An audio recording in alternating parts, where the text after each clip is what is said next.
third son of Billy May and Eddie Lewis. My parents were sharecroppers. I saw discrimination as a young child. I saw those signs that said white men, colored men, white women, colored women. I remember as a young child walking with my brothers and sisters and my first cousins to the library to get library cards and check out books.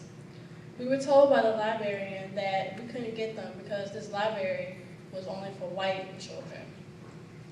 That's a little bit background about me, but let me take you back to 1965.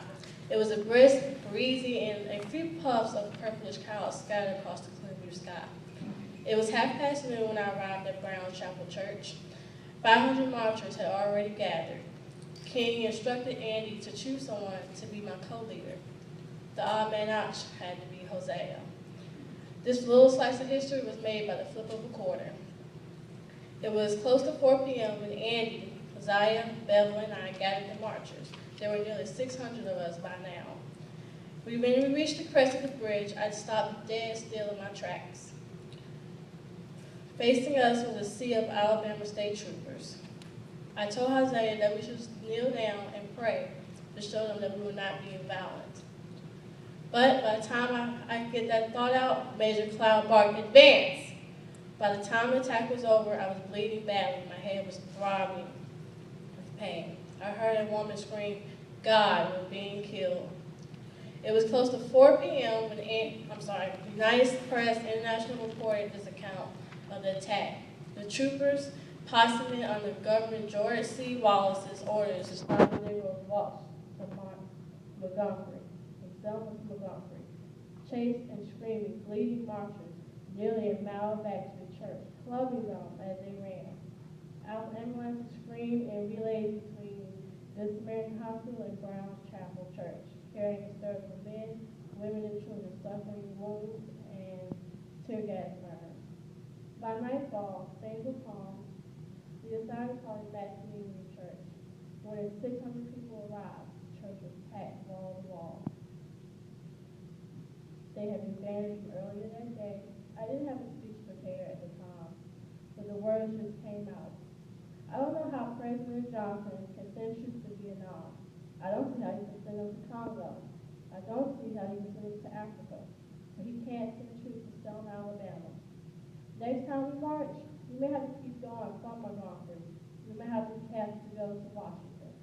The next morning, the Justice Department announced it to the FBI agents to Selma to investigate whether unnecessary force was used by officers and others.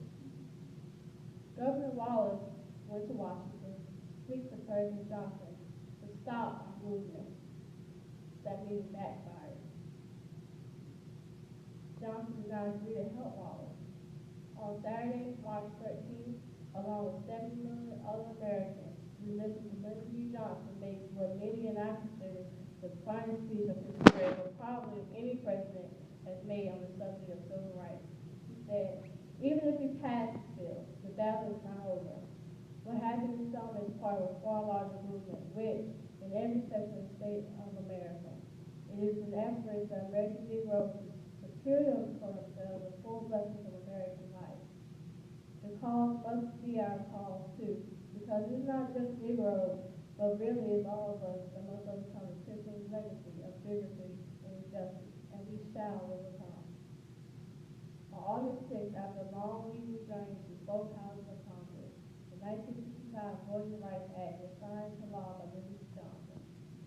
This law had teeth though.